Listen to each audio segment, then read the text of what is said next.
Hello, my single and surrendered crew. I'm coming to you live, as I always like to do. I'm multitasking here. It's a Saturday and I'm on my way to the movies. So, some of you may get this on the replay. I'm talking to my single Christian women here today on this Saturday. And I was pondering a question. I am in several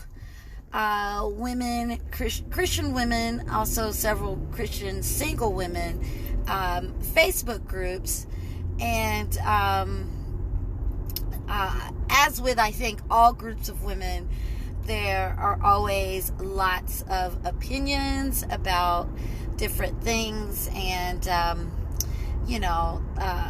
the subject of how you should be living and how you should be dating as a Christian woman is always one of those things that can be a bit of a touchy subject, right? But let's be real. We have to address those things that we struggle with. We have to address those things that we deal with every day. So if you're just now coming on live, again, this is me talking to my single Christian women, and I was pondering a topic, and this topic is physical touch. Many of you have heard of, 5 love languages, and I think they are, like quality time, physical touch, words of affirmation, giving, and service. I think I did. I think I listed all 5 successfully. And when we talk about being intentional about our dating and living Christian lives, there's so much stigma there wrapped around that topic of how you should be dating, and those sorts of things. There's books, there's, sermons about it, but actually living and following all these quote unquote rules, it's very hard. On one of the chat rooms discussion boards on one of my single Christian Facebook groups, there are several women that will reach out and put comments on the board regarding how they are dealing with being alone, right? It's one thing to consider your friends who are alone, but it's another thing to actually be one of those friends and living that loneliness. So, in thinking about the loneliness and thinking about how my sisters have to deal with those things, and I'm sure the brothers are the same way. If you are someone who your love language is physical touch, and then you're always alone, I could see how that could affect you. When I think of people's love languages as being physical touch, though, and my ladies, I want them to chime in here, even on the replay. When I think of my love language being physical touch, which I think that is one of my love languages, I don't always think of it in terms of sex, though. Men may be different because they may have a different sex drive, but I also think as women get, I think there's a flip-flop, right? As women get older, our sex drives, according to some groups and studies, may increase, and I think it's interesting because I think women at a younger age are encouraged, like, it's a no-no. You're a slut, you're a hoe if you are, too promiscuous, sexually when you're younger. And then when you're older, and then when men are older, or younger, they're kind of taught to like sow the royal oats, like,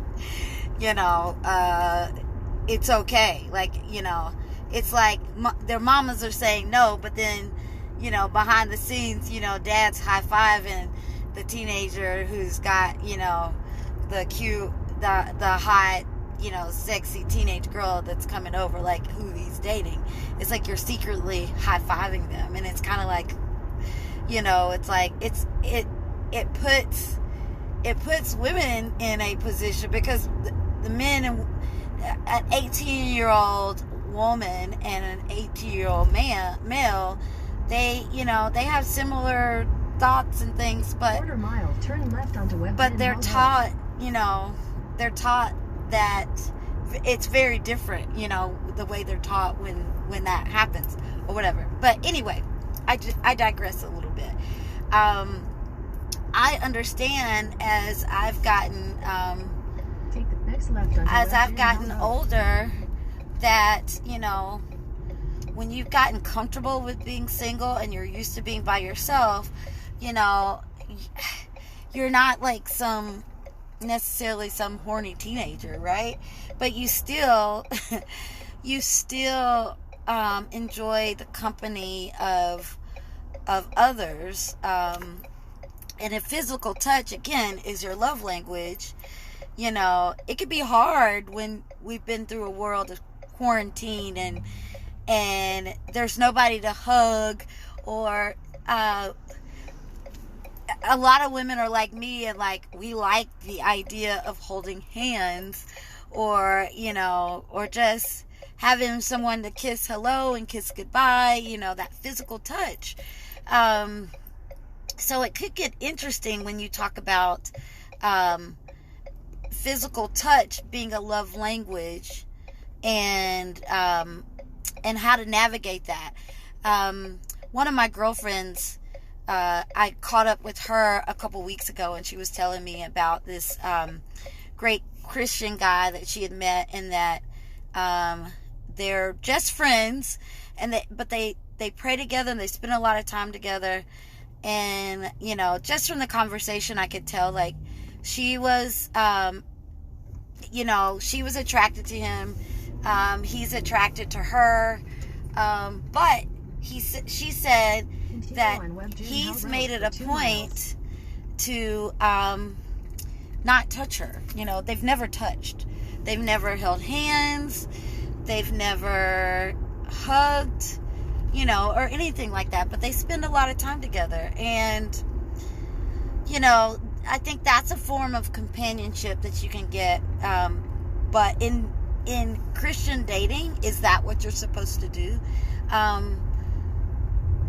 I think it's interesting, because I think I've talked to a lot of women who, like, they'll say, yeah, if I just touch him, he wants to have sex with me. And I guess that's how, sometimes men are built, right? But on the flip side, I know there are a lot of women that, just want to, when you first meet a man, and you've a physical touch and you feel like you get closer and closer to him, sometimes sitting and holding hands or just kissing is enough. Like you're strong enough to where you don't have to, have sex. But I brought all this up because in this single Christian women group, I'm going to wrap this up, but in this single Christian women group, many of them were spitting scripture and things like that they feel says that in dating that you're not supposed to touch. And I realize that there are a lot of people interpret the Bible how they want, and there's a lot of extreme thinking in various things, but I wonder what people think about that. If you're trying to purposely date and you're obviously trying to walk a Christian life, and you want to connect with a man who is a Christian as well, and that will study with you and pray with you and keep God first, because you want him to have God first in his life, Because if he has God first in his life, it's easier for you to keep God first in your life. You know, like, we all sin and fall short, you know, of being worthy enough, you know, but God gives us his grace and his love anyway. But it's so easy turn right onto Georgia 124 to north. be steered, right? It's so easy to be steered in like a different direction, especially if the person that you like is not a Christian or is not focused on keeping God first in his life. It can be hard. It can be really hard. So we have to really like think about that. It's like, oh my gosh, he you know, he's so smart. We laugh together. You know, I just enjoy sitting in the same room with him. You know, I want to hug him because he's just such a good person. When you get to know good, like just genuinely really good people, you know, and that's your love language, you know, you fall into that. But it's like, wow, to be able to like have that kind of willpower to not even touch, you know. I'll say this will be my last point. When I was growing up, Turn right onto Georgia 124 I've always been really close with my father, and my dad would always tell me stuff like, you know, this is how little boys think. I was once a little boy. I know how they think. You know, be very careful, you know, be safe when you're getting in and out of your car, you know, by yourself, all those kind of things. But we also talked about drugs, right? My parents talked to me about drugs and alcohol, and you know, they explained some things like this, like cigarettes, right? At the time, this was before we knew cigarettes was linked to lung cancer and all that. But they were saying cigarettes, while it's not a drug, it's something small that could lead to more things. Like if you enjoy the experience of smoking, you know, then, and you're around smokers, then, you know, you might start with a cigarette, and then you might move on to like cigars, and then you might move on to, you know, I don't know, the same thing with those vapes things, right? Start the vapes, then you move to and the next thing you know, you're smoking a joint with your friends because they're like, you know, this and that and the other. Maybe that is how we can look at the whole idea of abstaining from physical touch when you're just dating and you haven't fully vetted the person. Because I know as females, we're very like emotionally in tune people, and if we connect emotionally, and then some of us, you know, I know there's different thought processes about energy and how we feel, you know, when we're around people, and you know, those kind of things.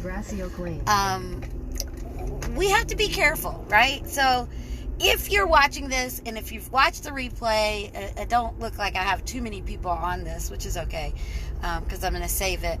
And you know of any scriptures that you believe has helped you, or helped anybody for that matter, when it comes to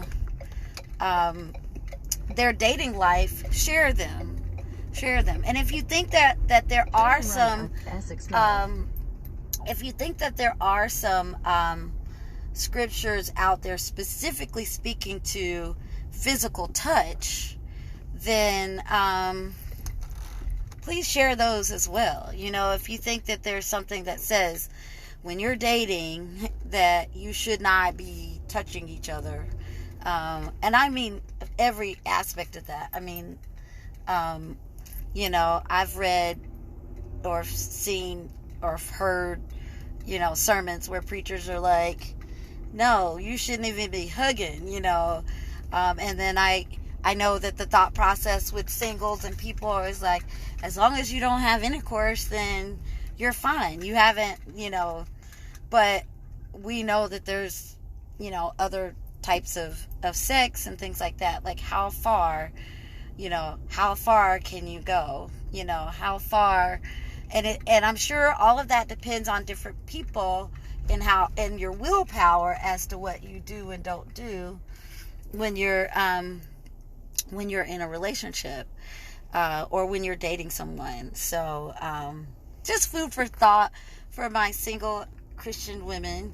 I am getting ready to launch a free 5-day Single and Surrender challenge, and it is all about the single method. It's me teaching you how to apply some very important principles to your everyday life to help you in your walk as a single Christian woman. And it's free. It's a daily, like, I talk about different things, and I have a free Facebook group that you can join. And basically what we do each night is just check in and connect on on a level where we have support, the support of other single Christian women. So I think you'll like it. If you are watching this or watching the replay, I will eventually be posting the link of how you can join. It starts September 13th, so it's just about another week away or so. So blessings to you all, and I will try my best to go live more often. Have a great Saturday and have a great holiday weekend. Stay safe, and really take some time to enjoy your friends and loved ones. Bye.